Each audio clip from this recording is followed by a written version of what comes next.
Shalom Bapak Ibu Saudara yang dikasih Tuhan, selamat berjumpa kembali dalam layanan Morning Call 4 November 2022.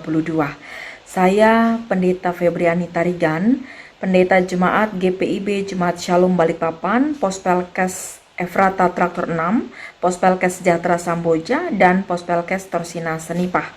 Saya sangat bersyukur dapat kembali menyapa Bapak Ibu terkasih. Semoga kita semua dalam kondisi sehat dan selalu dalam penyertaan Tuhan. Dalam layanan Morning Call GPIB, mari kita mempersiapkan hati kita untuk menyambut firman Tuhan dari kitab 2 Tesalonika pasal 3 ayat 1 sampai 8. Kitab 2 Tesalonika pasal 3 ayat 1 sampai 8. Sebelum kita membaca dan merenungkannya, mari kita berdoa. Kembali kami datang kepada Tuhan mengucap syukur karena pada hari ini kami kembali diizinkan untuk menyambut hari yang baru, menikmati berkat yang baru, dan diberikan pula tugas serta tanggung jawab yang baru. Tuhan Yesus, di dalam kami menyambut hari yang baru dan di dalam kami menikmati berkat yang baru, maka biarlah kami boleh kembali disapa oleh kebenaran firman Allah, sehingga firman-Mu inilah yang akan menuntun gerak langkah kehidupan kami sepanjang hari ini. Kami sambut firman-Mu ya Tuhan, di dalam nama Tuhan Yesus Kristus kami berdoa. Amin. Bapak Saudara yang dikasih Tuhan, pembacaan Alkitab dari kitab 2 Tesalonika pasal 3 ayat 1 sampai 8 yang menyatakan, berdoa dan bekerja.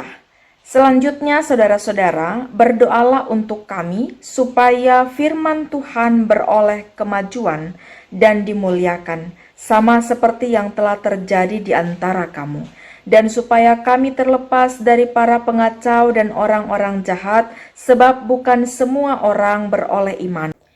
Tetapi Tuhan adalah setia, Ia akan menguatkan hatimu dan memelihara kamu terhadap yang jahat. Dan kami percaya dalam Tuhan, bahwa apa yang kami pesankan kepadamu, kamu lakukan dan akan kamu lakukan. Kiranya Tuhan tetap menunjukkan hatimu kepada kasih Allah dan kepada ketabahan Kristus. Tetapi kami berpesan kepadamu, saudara-saudara, dalam nama Tuhan Yesus Kristus, supaya kamu menjauhkan diri dari setiap saudara yang tidak melakukan pekerjaannya dan yang tidak menurut ajaran yang telah kamu terima dari kami. Sebab kamu sendiri tahu bagaimana kamu harus mengikuti teladan kami, karena kami tidak lalai bekerja di antara kamu, dan tidak makan roti orang dengan percuma, tetapi kami berusaha dan berjerih payah siang malam, supaya jangan menjadi beban bagi siapapun di antara kamu. Demikianlah pembacaan Alkitab. Bapak Ibu Saudara yang dikasih Tuhan, melayani Tuhan merupakan tugas panggilan dan pengutusan bagi setiap orang beriman. Namun demikian, tidak semua orang siap dan berkomitmen penuh untuk melayani Tuhan. Ada orang-orang yang tidak melakukan pekerjaannya dan tidak setia di dalam kebenaran. Surat 2 Tesalonika merupakan surat pengembalaan Paulus terhadap jemaat di Tesalonika.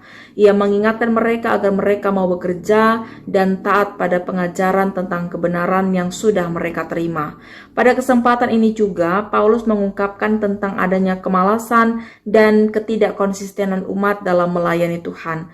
Sebab ada saja di antara mereka yang telah memiliki motivasi pelayanan yang salah.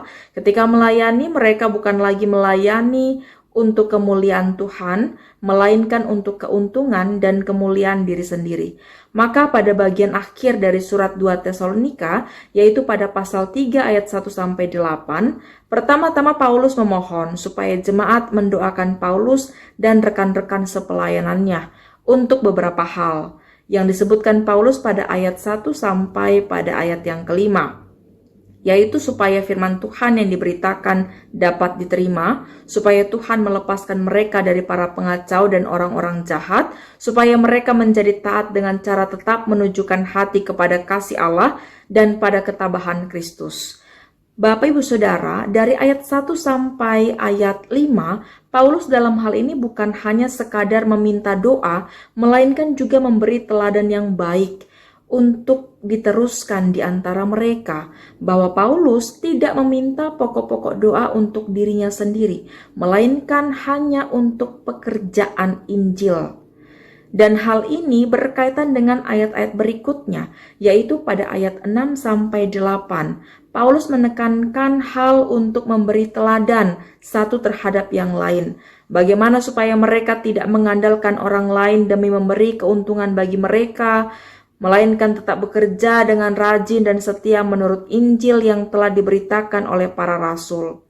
Saudaraku, ketika Allah memanggil kita untuk menjadi umat-Nya, Dia juga mengutus kita untuk menjadi saksi bagi kemuliaan nama-Nya.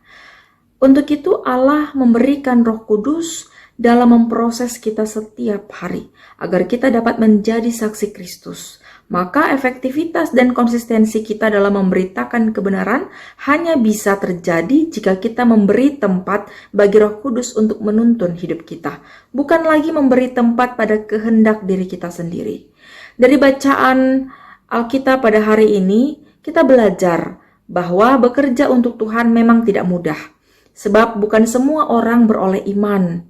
Itu artinya di tengah-tengah hidup sebagai umat Tuhan, ada tantangan di mana kita barangkali ditolak, disisihkan, diabaikan, dan sebagainya. Tetapi tetaplah bekerja melayani Tuhan. Saat kita melayani Tuhan, harus ada ketaatan, kesetiaan, ketekunan, dan Tuhanlah yang terutama dalam pelayanan itu. Tidak sedikit orang yang meninggalkan pelayanan atau mengalihkan motivasi pelayanannya pada ketenaran dan hal-hal yang bersifat materi. Tetapi janganlah kita menjadi di antara atau menjadi bagian di antara mereka.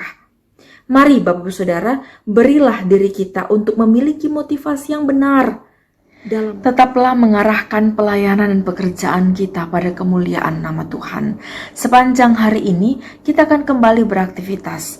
Kerjakan apapun aktivitas Bapak Ibu Saudara untuk memuliakan Tuhan. Jangan lakukan apapun yang bertentangan dengan kehendak Tuhan. Baik di kantor, sekolah, di kampus, bahkan di gereja, jika pada hari ini kita akan beraktivitas di lingkungan gereja. Hati-hatilah pada orang yang hidupnya tidak menuruti ajaran firman Tuhan. Jangan menjadi sama dengan mereka, tapi tampillah beda dari mereka dan berpadanan dengan firman Tuhan. Bapak Ibu Saudara, kita yang akan bekerja di kantor, kerjakanlah pekerjaan itu dengan jujur. Adik-adik yang barangkali akan mengikuti pelajaran di sekolah, bahkan yang barangkali ulangan ataupun ujian pada hari ini, jangan mencontek, tetaplah bekerja dengan kemampuanmu. Demikian juga bagi kita yang beraktivitas di gereja, lakukanlah pekerjaan kita dengan ketulusan dan kejujuran. Tuhan memberkati kita. Amin. Mari kita bersatu di dalam doa. Kami bersyukur ya Tuhan untuk firman yang boleh kami dengar dan kami renungkan bersama. Biarlah firman-Mu ini termaterai kuat dalam hati dan pikiran kami, sehingga menjadi pedoman kami dalam berjalan, dalam berpikir, dalam bertutur kata. Tuhan Yesus, mampukanlah kami untuk senantiasa menjadi umat kepunyaan Tuhan yang terus tekun dan setia memuliakan Tuhan dalam setiap pekerjaan dan pelayanan kami. Tuhan, kami mau berdoa, menyerahkan kehidupan kami sepanjang hari ini. Apapun yang kami kerjakan ya Tuhan, biarlah semuanya berkenan di hadirat Tuhan. Tuntun kami ya Tuhan, kuasai kami oleh Roh Kudus Tuhan, agar kami dimampukan untuk bekerja, beraktivitas, melakukan segala apa yang berkenan di hadirat Tuhan.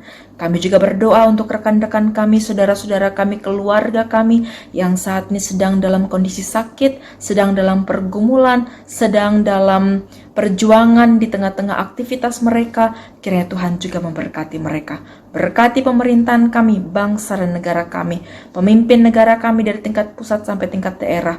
Kiranya Tuhan juga boleh hadir untuk menyertai mereka, menuntun mereka dalam melakukan tugas dan tanggung jawab negara. Tuhan Yesus, kami juga berdoa menyerahkan Biarlah setiap mereka yang Tuhan pakai dalam pelayanan di tengah-tengah gereja Tuhan, maka mereka diperlengkapi, dimampukan. Terima kasih Bapa yang baik, inilah doa yang kami ungkapkan kepada Tuhan. Di dalam nama Tuhan Yesus Kristus kami berdoa. Amin.